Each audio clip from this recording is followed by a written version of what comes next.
Hi, my name is Sadia. I'm a registered dietitian and nutritionist. Welcome to Pickup Lines.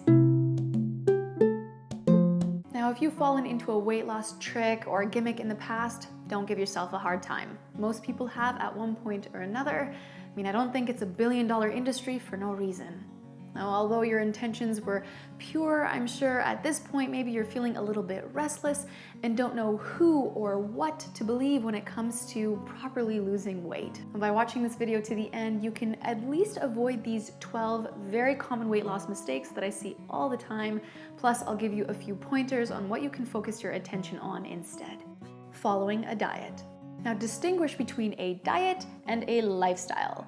A diet is something that we do for short-term gain, whereas a lifestyle is something that you can see yourself doing truly for the rest of your life. And that's where you want to focus your attention. But if you're trying to lose those 10 pounds or 5 kilos in 1 week, you might actually be able to do it, but it's not going to stay that way. People following crash diets often gain that weight back plus more. But that's probably something you've already heard. So the question to really be asking yourself then is, why do I keep jumping from one diet to another or keep trying the same diet over and over again if I'm not seeing any results?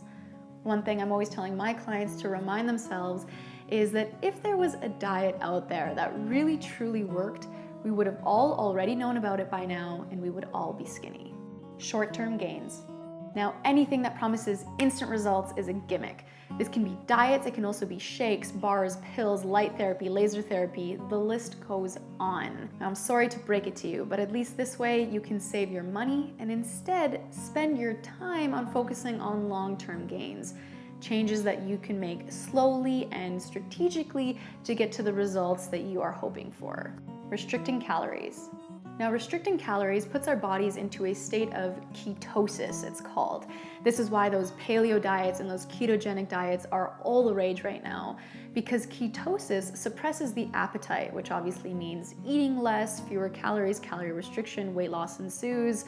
Why wouldn't you want to do this, right? And we're seeing loads of people with these before and after pictures 2 months later, 6 months later, and you see these ripped bodies and you want that for yourself, and I get it. But what you don't see is these people 2 years or 4 years or 6 years later. Calorie restriction is truly not sustainable in the long term. And as I mentioned before, you end up gaining that weight back plus more. The problem here is that calorie restriction slows the metabolism. So your attempts at wanting to lose weight in the future after calorie restriction is over tends to be slower or totally impeded. Studies show that even long after calorie restriction is over, people who eat in this way tend to have a very unhealthy relationship with food. So again, we want the focus here not to be calorie restriction, but rather healthy lifestyle changes. Skipping breakfast. Time and time again, studies are showing us people who have breakfast tend to be of a lower weight and are better able to maintain weight loss than those who don't. Now, I get it too that skipping breakfast can seem like a really easy way to cut calories, but what ends up happening is unplanned snacking, grazing, and overeating later on in the day. So most certainly have some breakfast and try to include more fiber in your breakfast. Things like whole grains, fruits, nuts, and seeds to help keep you full for the entire morning. Losing track of snacks. Now, mindless munching can really add up. I'm not saying don't have a snack, I'm just saying watch the grazing and instead maybe have some planned snacks. Not snacking at all. Now, some people cannot snack at all and they do just fine, but if your track record indicates that you're somebody who really needs a snack, and I am certainly one of those people, then do please have some snacks. Just plan for them. By planning your snacks and not depriving yourself, you'll be better able to control your hunger and lose weight. This is also especially important if you're gonna otherwise be going 6 to 8 hours between meals. Snacking helps to keep the metabolism in high gear. Try some fruit, some homemade oat bars, or a small handful of nuts or seeds. Sipping calories. For some people, this is the silent culprit. I'm all for drinking smoothies and having occasional juices, but I'm talking about excess. Excess juices, sodas, alcoholic beverages, or those specialty coffees. You know, the ones like from Starbucks that have 500 calories per cup. That's a whole meal in a cup. So stay hydrated, just sip smart. Drinking too little water. Now, some people don't realize this, but water really is essential when it comes to burning calories.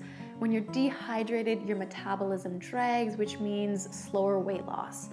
Try getting in the habit of having a water bottle with you at all times, and maybe also getting in the habit of having a glass of either water or tea at every meal and snack time. Eating out.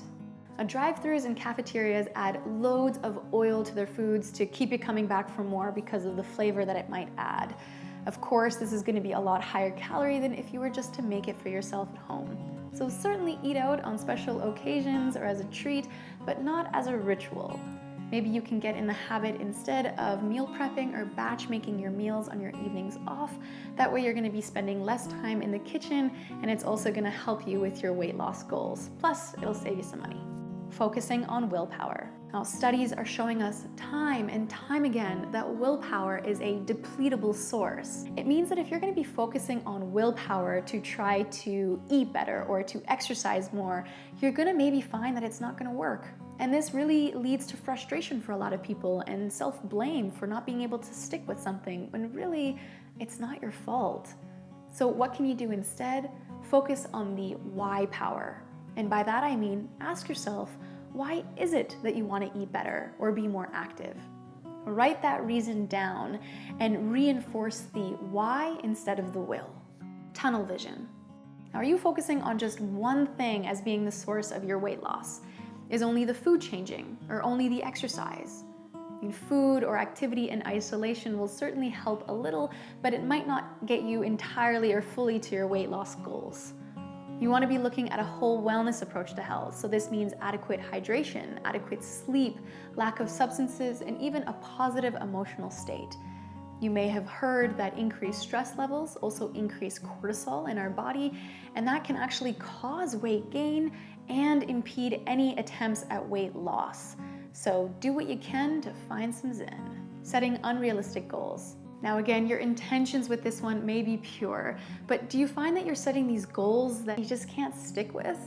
Well, instead of getting frustrated at yourself, it might be more productive to look into seeing if you can find some one-on-one counseling or nutrition coaching. Now let's think of the most successful athletes out there, for example. Their success is no doubt because of their relentless effort, but it's also in part due to the ongoing mentoring and guidance that they receive from their coaches. Having a coach or someone to check in with is extremely powerful when it comes to trying to achieve your weight loss goals. All right, so those are the 12 most common weight loss mistakes that I see all the time. I know that it's not necessarily the easiest journey, but giving up isn't going to make it go by any faster, and going to the extremes is truly not sustainable in the long term. So slow and steady wins the race here. I'm gonna let you go now so that hopefully you can write down your why power on a little post-it and stick it onto your mirror or your fridge as a daily reminder to keep you going. So thanks for stopping by. I'll see you in the next video.